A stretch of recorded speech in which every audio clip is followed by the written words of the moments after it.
बंगाल हारकर दिल्ली पहुंची दीदी, इंडिया ब्लॉक की मीटिंग होगी।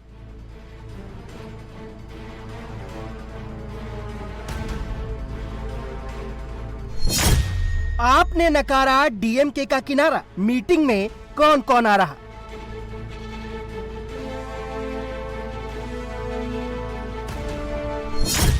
आज दिल्ली में इंडिया गठबंधन 5 राज्यों के चुनाव के बाद मंथन।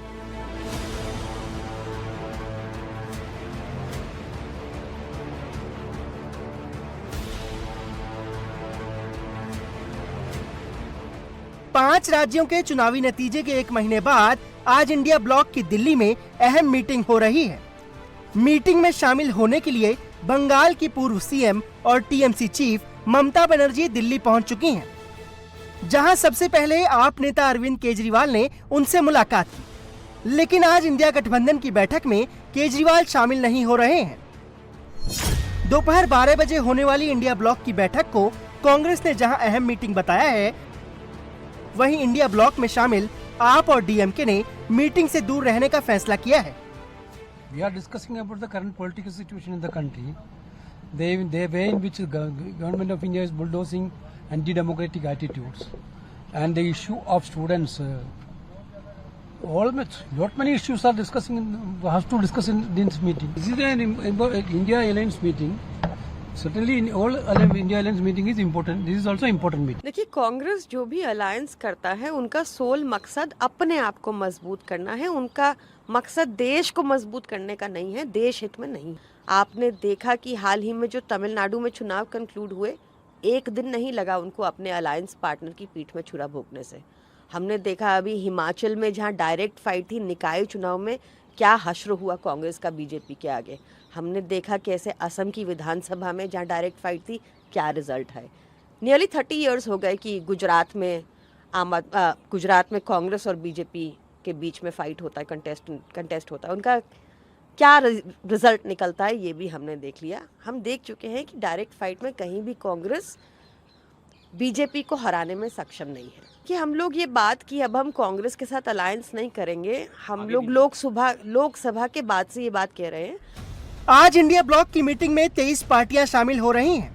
कांग्रेस सांसद जयराम रमेश ने एक्स पोस्ट के जरिए दावा किया है कि कुछ पार्टियों ने इस बैठक में आने में असमर्थता जताई है। Congress, Samajwadi party, TMC, RJD, Shiv Sena UBT, national conference, CPM, Sharad Pawar गुट की एनसीपी समेत 23 दलों के प्रतिनिधि शामिल होने वाले हैं। तो आम आदमी पार्टी और डीएमके ने बैठक से दूरी बनाने का फैसला लिया है। सीपीआईएम भी कांग्रेस से नाराज है, हालांकि वो इस बैठक में शामिल होगी। समाजवादी पार्टी के अध्यक्ष अखिलेश यादव ने राम मंदिर के चढ़ावे को लेकर एक बड़ा इल्जाम लगाया है। अखिलेश यादव ने सोशल मीडिया एक्स पर एक पोस्ट करके कहा कि अयोध्या में राम मंदिर पर आए चढ़ावे में करोड़ों रुपए की चोरी हुई है। सरकार की चुप्पी संदिग्ध है, कोर्ट को खुद इस मामले का संज्ञान लेना चाहिए। अयोध्या में एसपी के पूर्व विधायक पवन पांडे ने यह दावा किया है कि 5 से 7.5 करोड़ तक की चोरी की गई है। अगर चोरी नहीं हुई है तो ट्रस्ट के महामंत्री चंपत राय सामने आए और प्रभु श्री राम की कसम खाकर कहें कि ये सभी आरोप झूठे हैं। दान पात्र में पैसा चढ़ता है, जो लोग श्रद्धालु आते हैं उसमें दान पात्र में पैसा देते हैं, अपनी आस्था जाहिर करते हैं। अगर उस पैसे में से जो सुनने में आ रहा है करोड़ों रुपए की लूट हुई है, डकैती एक तरह से, अगर प्रभु श्री राम के मंदिर से पैसा चोरी हो रहा है, ये चोरी नहीं है, डकैती है। राष्ट्रीय अध्यक्ष ने जो लिखा है, मैं उनकी बात से पूरी तरह सहमत हूं, और कई पत्रकार बंधुओं ने अपने वॉल पे लिखा है। अभी तक ट्रस्ट का कोई जवाब नहीं आया। पहले भी हमने घोटाले खोले थे, जमीन का घोटाला हुआ था पहले, और विभिन्न तरह के घोटाले हुए हैं। और सबसे बड़ी जांच का विषय तो यह है कि अभी जो पकड़ा गया, ये तो 1 हफ्ते का मामला है। जब से राम मंदिर में चढ़ावा चढ़ रहा है, जब से श्रद्धालु आ रहे हैं, जब से लोग दान पात्र में पैसा डाल रहे हैं, अब तो यह विषय है कि कब से चोरी हो रही है, कब से चोरी हो रही है। और अखिलेश यादव ने जो आरोप लगाए हैं उस पर चंपत राय ने सफाई दी है। उन्होंने कहा कि ट्रस्ट का समय समय पर आंतरिक ऑडिट होता रहता है और इस काम में ट्रस्ट और एसबीआई बैंक के प्रतिनिधि शामिल रहते हैं। ऑडिट कई दिन तक चलता है और वही काम आजकल हो रहा है। अभी तक ऐसी कोई भी बात सामने नहीं आई है। सज्जनों, श्री राम जन्मभूमि तीर्थ क्षेत्र अपने भिन्न भिन्न कार्यों का ऑडिट समय समय पर करता रहता है। हुंडी काउंटिंग कमरे का ऑडिट भी होता है।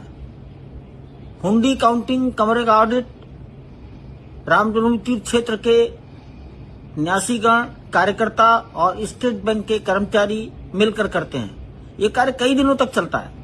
यही कार्य आजकल हो रहा है। कोई भी उल्लेखनीय बात किसी के भी ध्यान में अभी तक नहीं आई है।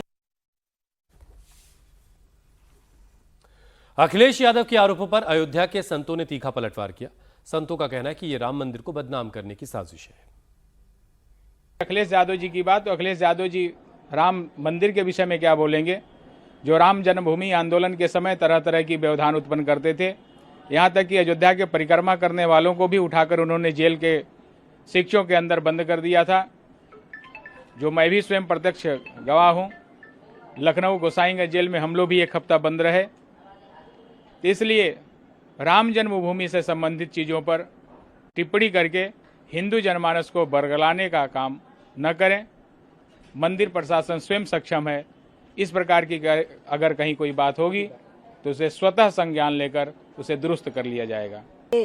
श्रीमान अखिलेश यादव जी विक्षिप्त मानसिक रोग से ग्रस्त हो चुके हैं। सामने चुनाव है, तो हिंदू जनमानस को गुमराह करने की इस प्रकार की जो है अपने ट्विटर हैंडल से ट्वीट करके भ्रामक जो है समाचार फैलाने का काम कर रहे हैं। मैं पूछना चाहता हूं, जिन्होंने अभी तक रामलला का दर्शन नहीं किया और रामलला के चढ़ोतरी पर नज़र रख रहा है, इससे दूषिता और क्या हो सकता है? मैं पूछना चाहता हूं, किसी जो है मस्जिद की कमेटी पर उन्होंने प्रश्न चिन्ह नहीं खड़ा करते हैं, लेकिन हिंदू के जहाँ पर सर्वोच्च आस्था है, उस आस्था के जो है मूल केंद्र बिंदु के ऊपर इस प्रकार की भावना रखना, हिंदू जनमानस को जो है गुमराह करना और भ्रामक समाचार फैला करके जिस प्रकार से दूषिता फैलाने का काम कर रहे हैं, निश्चित रूप से दुर्भाग्यपूर्ण है, निंदनीय है। इनके ऊपर कठोर कार्रवाई होने की आवश्यकता है।